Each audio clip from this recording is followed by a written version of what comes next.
नमस्कार दोस्तों। आज जो कहानी लेकर आई हूँ, ये कहानी एक परी कथा है। इस कहानी को मैंने अपनी नानी से सुना था। बचपन से शायद आप लोगों ने भी ऐसी ही कहानी सुनी होगी अपनी दादी या नानी से। इसलिए बचपन की यादों को ताज़ा करते हुए चलते हैं अपने बचपन में। सुदूर कुंतल देश के महाराजा रणजीत सिंह के 7 बेटे थे। सातों बेटे वीर, पराक्रमी और सुंदर थे। महाराजा भी जनता के हितैषी थे। राज्य में किसी बात की कमी नहीं थी।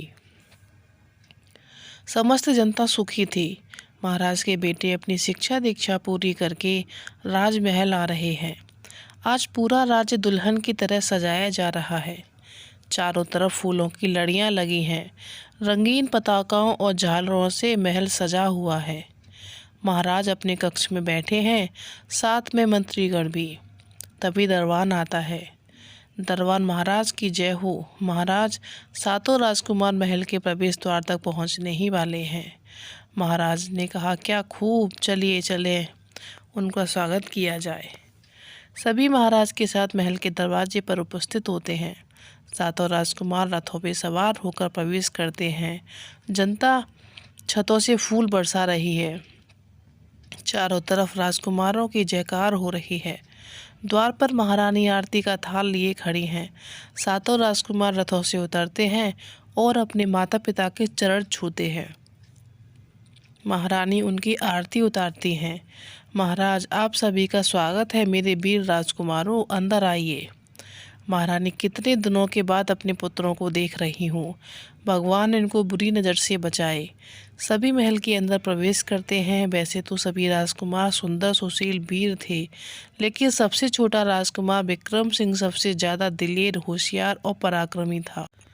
महल के अंदर का दृश्य, सभी लोग अपने अपने आसनों पर बैठे हुए भोजन का आनंद लिया जा रहा है। महाराज, बहुत दिनों के बाद आज अपने बच्चों के साथ भोजन कर रहा हूँ। यह भोजन बहुत ही स्वादिष्ट लग रहा है। महारानी, बिल्कुल सही कहा महाराज। सबसे बड़ा राजकुमार महेश सिंह, पिताजी महाराज, हमें भी बहुत अच्छा लग रहा है। सभी भोजन का आनंद लेते हैं, फिर अपने कक्ष में सोने चले जाते हैं। महारानी पलंग पर लेटी हुई महाराज से कहती हैं, महाराज, अपने पुत्र अब जवान हो चुके हैं, उनके विवाह के विषय में सोचना चाहिए। महाराज, सही कह रही हो महारानी, हम जल्द से जल्द महाराज राजकुमारों का विवाह करके कर्तव्य मुक्त होना चाहते हैं। हम कल ही पुरोहित से कहकर सुयोग्य राजकुमारियां ढूंढने का कहते हैं। अगले दिन पुरोहित, महाराज की जय हो। कहिए महाराज, क्या आज्ञा है। महाराज, पुरोहित जी, हम चाहते हैं कि हमारे राजकुमारों के लिए आप सुयोग्य राजकुमारियां ढूंढें। पुरोहित जी, महाराज, राजकुमारियां तो बहुत हैं मेरी दृष्टि में। राजकुमारों की ख्याति सुनकर कई देशों के राजा अपनी पुत्रियों का विवाह करना चाहते हैं। ठीक है पुरोहित जी, आप महारानी को राजकुमारियों का विवरण दीजिए, वे ही पसंद करेंगी। जी महाराज, जैसी आपकी आज्ञा। पुरोहित जी चले जाते हैं। कुछ दिनों के बाद राजगढ़ के महाराज अपनी पुत्रियों का रिश्ता महाराज रणजीत सिंह के यहाँ भिजवाते हैं। पुरोहित महाराज, राजगढ़ के महाराज अपनी तीनों पुत्रियों को और अपने भाई की तीनों पुत्रियों का विवाह राजकुमारों के साथ कराना चाहते हैं। मैंने कुंडली मिलान भी कर लिया है महाराज। सभी राजकुमारों की कुंडली मिल गई है। परंतु महाराज ये तो बहुत अच्छी बात है, परंतु क्या पुरोहित जी। पुरोहित, क्षमा कीजिए महाराज, आज सबसे छोटे राजकुमार विक्रम सिंह विवाह का योग्य अभी नहीं बन रहा, इसलिए उनका विवाह अभी असंभव है। महाराज, कोई बात नहीं पुरोहित जी, आप राजगढ़ महाराज को हमारा संदेश भिजवाएं और कहें कि हमें रिश्ता मंजूर है और महामंत्री जी की तैयारी शुरू की जाए। महाराज की आज्ञा से पूरे राज्य के विवाह की तैयारी होने लगी। पूरा महल फूलों के रंग बिरंगी झालरों से सजाया गया।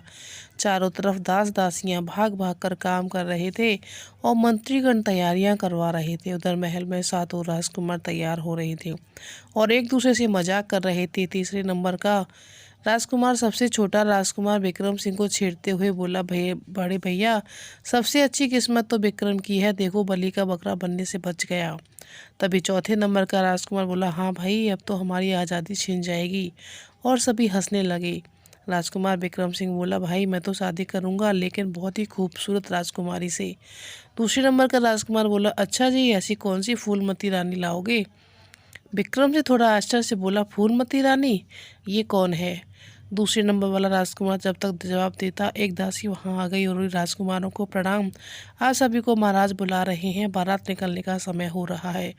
सबसे बड़ी राजकुमार बोले, हम तैयार हैं, अभी पहुंचते हैं। दासी चली जाती है। राजकुमार बाकी राजकुमारों से मुखतिब होते हैं और बोले, चलिए जल्दी करिए, हम लोगों का इंतजार हो रहा है। सभी राजकुमार तैयार होकर बारात लेकर निकलते हैं। सभी लोग तैयार होकर राजगढ़ पहुंचते हैं। बहुत ही धूमधाम से 6 राजकुमारों का विवाह संपन्न होता है। राजकुमार अपनी पत्नियों को लेकर अपने कुंतर देश पहुंचते हैं। वहां राज्य में राजकुमारों और उनकी पत्नियों का जोरदार स्वागत होता है। महारानी अपनी सभी बहुओं को लेकर महल में जाती हैं और रीति रिवाज पूरे करवाती है। सभी बहुत खुश होते हैं। ऐसे ही हंसी खुशी समय व्यतीत होता है। एक दिन महारानी अपने मन की इच्छा महाराज को बताती है कि महाराज, हमने अपने कर्तव्य पूरे कर लिए, क्या हम कुलदेवी के दर्शन और कुछ तीर्थ स्थल दर्शन करने के लिए जाएं? महाराज, उत्तम विचार है महारानी, लेकिन अभी सबसे छोटे राजकुमार का विवाह होना बाकी है, अभी कैसे हम तीर्थ पर चल सकते हैं? महारानी, मैं जानती हूँ महाराज, लेकिन राजपुरोहित ने अभी विवाह का योग नहीं बताया, हम कुछ दिन बाद ही लौट आएंगे। मेरा मन बहुत कर रहा है कुलदेवी के दर्शन को। महाराज, ठीक है महारानी, हम कल ही मंत्री जी से कहकर तैयारी करवाते हैं। अगले दिन यात्रा की तैयारी कर महाराज और महारानी निकलते हैं और जाते समय बड़े राजकुमार और उनकी पत्नी को राज्य और महल की जिम्मेदारी सौंपते हुए बाकी बेटों बहुओं का ध्यान रखने की हिदायत देकर चले जाते हैं। शाम का समय था, ठंडी ठंडी हवा चल रही थी। राजकुमार विक्रम अपने कक्ष की छज्जे पर खड़े थे और कुछ सोच रहे थे। तभी बड़ी रानी आई और बोली, ठंडी हवा का आनंद लिया जा रहा है राजकुमार विक्रम। विक्रम चौंकर पलटा और बोला, अरे भाभी, आप अब कैसी है आपकी तबीयत? बड़ी रानी, ठीक हूँ, माफ़ कीजिएगा, आज आपको भोजन नहीं करवा सकी। अरे नहीं भाभी जी, कोई बात नहीं। विक्रम बोला, अच्छा चलिए बताइए, यहाँ खड़े क्या सोच रहे थे? बड़ी रानी बोली, विक्रम, मैं सोच रहा हूँ आपके लिए देवरानी ले आऊँ। बड़ी रानी बोली, अरे वाह, ये तो बड़ी अच्छी बात है, लगता है ढूंढ ली है आपने हमारी देवरानी। कौन है वो? विक्रम शर्माते हुए बोला, राजकुमारी फूलमती। क्या, ये क्या कह रहे हैं आप? राजकुमार, ये नहीं हो सकता। बड़ी रानी चिंतित होते हुए बोली। विक्रम, क्यों नहीं भाभी, आखिर ऐसी क्या परेशानी है? बड़ी रानी समझाते हुए बोली, तुम नहीं समझोगे विक्रम, फूलमती से विवाह करना आसान नहीं है, वो तो 7 समंदर पार रहती है, इतनी दूर जाना सरल नहीं है। रास्ते में चोर, लुटेरे, जंगली जानवर, माया भी मिलेंगे, आप कैसे निपटोगे इन विक्षोभ से? विक्रम, भाभी, मैंने प्रण कर लिया है, अब चाहे कितनी भी मुसीबत आए, चाहे मेरी जान ही चली जाए, पर मैं राजकुमारी फूलमती को पाकर ही रहूँगा। ये पागलपन है विक्रम, और अपनी जान खतरे में डालने नहीं दूंगी, हम आपको इसकी बड़ी इजाज़त नहीं देंगे। बड़ी रानी चिंतित होते हुए बोली और अपने कमरे में चली गईं। रात गुजर गई। दूसरे दिन विक्रम ने अपने सबसे बड़े भाई को अपनी इच्छा बताई और जानवे की अनुमति मांगी, लेकिन सबसे बड़ी राजकुमार ने विक्रम को अनुमति नहीं दी, क्योंकि वो नहीं चाहते थे कि विक्रम की जान संकट में पड़े। लेकिन विक्रम ने मन में ठान ली थी, वो चुपचाप अपने कमरे में आ गया और फूलमती के देश जाने की तैयारी करने लगा। दिन भर योजना बनाने के बाद रात का इंतजार करने लगा। उसने अपनी योजना अपने परम मित्र चंदन को बताई। चंदन सेनापति का पुत्र था और बचपन से ही राजकुमार का मित्र था। वैसे तो बहुत डरपोक था, पर अपने मित्र पर कोई संकट नहीं आने देना चाहता था। उसने विक्रम को बहुत समझाया, पर विक्रम के न मानने पर उसने भी साथ चलने की जिद कर ली। हारकर विक्रम को उसे अपने साथ रखना पड़ा और दोनों मित्रों ने चलने की योजना बनाई और रात गहराने का इंतजार करने लगे। रात गहराते ही विक्रम और उसका दोस्त चंदन निकलने को तैयार हुए। विक्रम बाकी भाइयों के कमरे में देखा तो सब गहरी नींद में सो रहे थे। दरबान भी झपकी ले रहा था। दोनों चुपचाप अपने घोड़े लेकर राजमहल से निकल गई। जैसे ही अपने राज्य की सीमा से बाहर हुए, उन्होंने अपने घोड़े तेज दौड़ा दिए। चलते चलते थक गए। चंदन हाँफते हुए बोला, राजकुमार, अब नहीं चला जाता, बहुत थकान हो गई। राजकुमार भी थोड़ा थकान भरे लहजे में बोला, हाँ, मैं तो थक तो गए हैं, चलो थोड़ी देर आराम कर लेते हैं। दोनों एक पेड़ के नीचे थोड़ी देर के लिए आराम कर लेते हैं और दोनों एक पेड़ के नीचे सो गए। सुबह हो गई। चिड़ियाँ चहक रही थी, पशु पक्षी विहार कर रहे थे और विक्रम अंगड़ाई लेते हुए उठा। उसने चंदन को देख, चंदन मुंह खोले सो रहा था। राजकुमार को शरारत सूझी। उसने चंदन के नाक में एक पत्ता घुसाया तो चंदन हड़बड़ाकर उठ बैठा और बोला, ये क्या मजाक है मित्र, ऐसे किसी को जगाते हैं क्या? राजकुमार हंसने लगा और बोला, जागो मेरे दोस्त, चलो सुबह हो गई, अभी हमें बहुत दूर चलना है। चंदन रूठते हुए बोला, रात भर तो चले हैं मित्र, अब तो जब तक कुछ खा पी नहीं लेते हम आगे नहीं बढ़ेंगे। विक्रम हंसते हुए बोला, ठीक है मित्र, चलो खाने की कुछ व्यवस्था देखते हैं।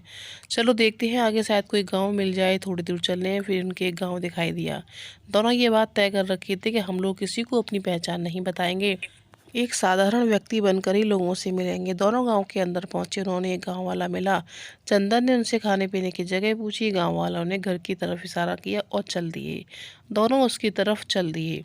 तो ये पार्ट आपको इतना ही मिलेगा। आगे का पार्ट अगर आपको चाहिए तो प्लीज़ मुझे कमेंट करिए और मेरी कहानी को फुल वॉच करिए और मुझे कमेंट में बताइएगा आपको मेरी स्टोरी कैसी लग रही है।